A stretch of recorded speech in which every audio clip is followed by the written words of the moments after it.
ओम श्री परमात्मने नमः। तद्बुद्धेय तत् आत्मानः तत्निष्ठः तत्परायणः गच्छन्ति अपुनः अवृत्तिं ज्ञाननिर्धूतकल्मषः।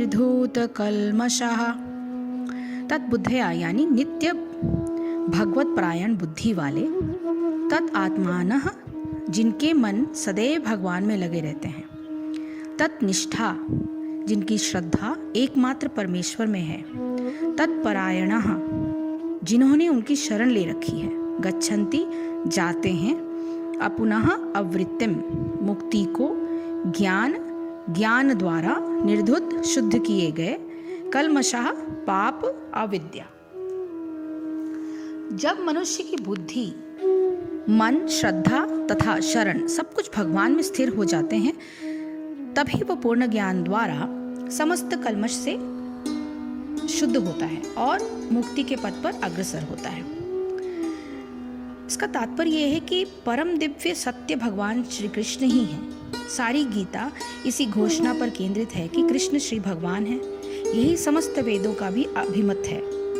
परतत्व का अर्थ परम सत्य है, जो भगवान को ब्रह्म, परमात्मा तथा भगवान के रूप में जानने वालों द्वारा समझा जाता है। भगवान ही इस परतत्व की पराकाष्ठा हैं, उनसे बढ़कर कुछ भी नहीं।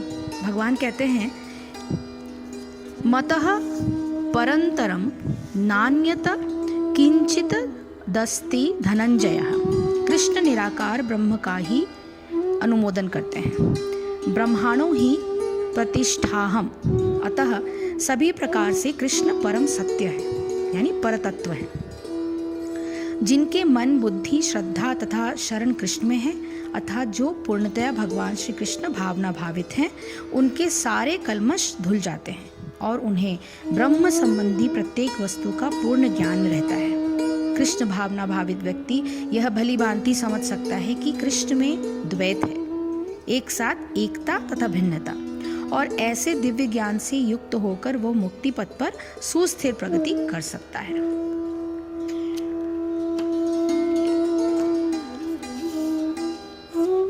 इस श्लोक को आगे थोड़ा सा और एक्सप्लेन करते हुए कहते हैं कि जिनकी बुद्धि तदाकार है, जिसका मन तदाकार है, जिनकी स्थिति नित्य परमात्मा में है, जो परमात्मा परायण है, ऐसे साधक ज्ञान के द्वारा पाप रहित होकर पुनरावृत्ति अर्थात पुनः आवागमन से मुक्त स्थिति को प्राप्त हो जाते हैं। ज्ञान योगी को परम गति होने के क्रमानुसार चरण। इस श्लोक में प्रयुक्त पदों का समझ लेना आवश्यक है। तद्बुद्धया, जिस वस्तु का संकेत उंगली से किया जाता है उसे इदम कहते हैं, किंतु जिस वस्तु का संकेत उंगली से नहीं किया जा सकता उसे तत् शब्द से इंगित किया जाता है। इसलिए परमात्मा तत्व की ओर संकेत करने के लिए तत् शब्द का प्रयोग किया जाता है। उसका निश्चय तब ही हो सकता है जब बुद्धि द्वारा उसके विपरीत नित्य परिवर्तनशील तत्व का निश्चय कर लिया जाए। यद्यपि परमात्म तत्व का अनुभव बुद्धि द्वारा नहीं हो सकता, तथापि नित्य परिवर्तनशील तत्व का निश्चय करने में बुद्धि सर्वथा सक्षम है। संसार की नित्य परिवर्तनशीलता का निश्चय बुद्धि जब कर लेती है तो नित्य तत्व परमात्मा का अनुभव साधक को स्वयं ही हो जाता है। नदी में बहने वाले पानी का आधार न बहने वाली भूमि ही है, किंतु वह पानी के गंदला होने के कारण दिखता नहीं। नदी में पैर पड़ते ही नीचे की भूमि का अनुभव हो जाता है। इसी प्रकार नित्य तत्व परमात्मा का अनुभव साधक को स्वयं में होता है, और इसी अनुभव का पहला चरण बुद्धि का निश्चय बताया जाता है। तदात्मान, यहाँ आत्मा से मन का अर्थ लिया गया है। परमात्मा के अस्तित्व का निश्चय हो जाने में मन के संकल्प विकल्पों का विराम हो जाता है। फिर मन में परमात्म तत्व में से अभिन्नता के भाव के अतिरिक्त और कोई भाव नहीं ठहर पाता। यही मन का तदात्मान अर्थात तदाकार हो जाना है। तन्निष्ठा, एक ही भाव से किसी तत्व में स्थिति का दृढ़ होना निष्ठा कहलाता है। बुद्धि और मन की तदाकारिता से साधक की स्थिति एक परमात्म तत्व में एक ही भाव से दृढ़ हो जाती है। अर्थात साधक को ये अनुभव हो जाता है कि परमात्म तत्व से उसकी सुदृढ़ एकात्मा है एकात्मता है, यही साधक का तन्निष्ठ हो जाना है। तत्परायणा, ऐसी स्थिति हो जाने पर साधक का आलंबन और आश्रय किसी अन्य तत्व पर नहीं हो सकता। एक ही भाव से परमात्मा तत्व में स्थित हो जाने पर साधक का आश्रय संपूर्णता के साथ परमात्मा पर ही हो जाता है। यही उसका तत्परायण होना है।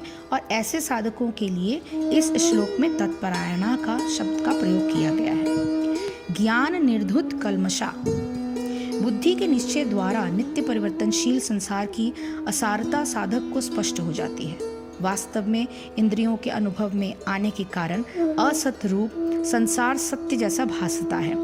जिस प्रकार वास्तविक न होने पर भी मन की कल्पना में दृढ़ हो जाने के कारण स्वप्न वास्तविक लगता है और मनुष्य सोते समय अपने जागृत के संसार से पूर्णतः विमुख हो जाता है, उसी प्रकार इंद्रियों द्वारा संसार का अनुभव होने से नित्य सत्य परमात्म तत्व का अनुभव नहीं होता। इस प्रकार बुद्धि भ्रम से आच्छादित हो जाती है और मन में विविध कामनाओं की पूर्ति के संकल्प उठने लगते हैं। इन संकल्पों से ही आचरण अपवित्र और पापपूर्ण होते हैं। भ्रम का निवारण हो जाने से उन पापों से साधक पूर्णतः मुक्त हो जाता है।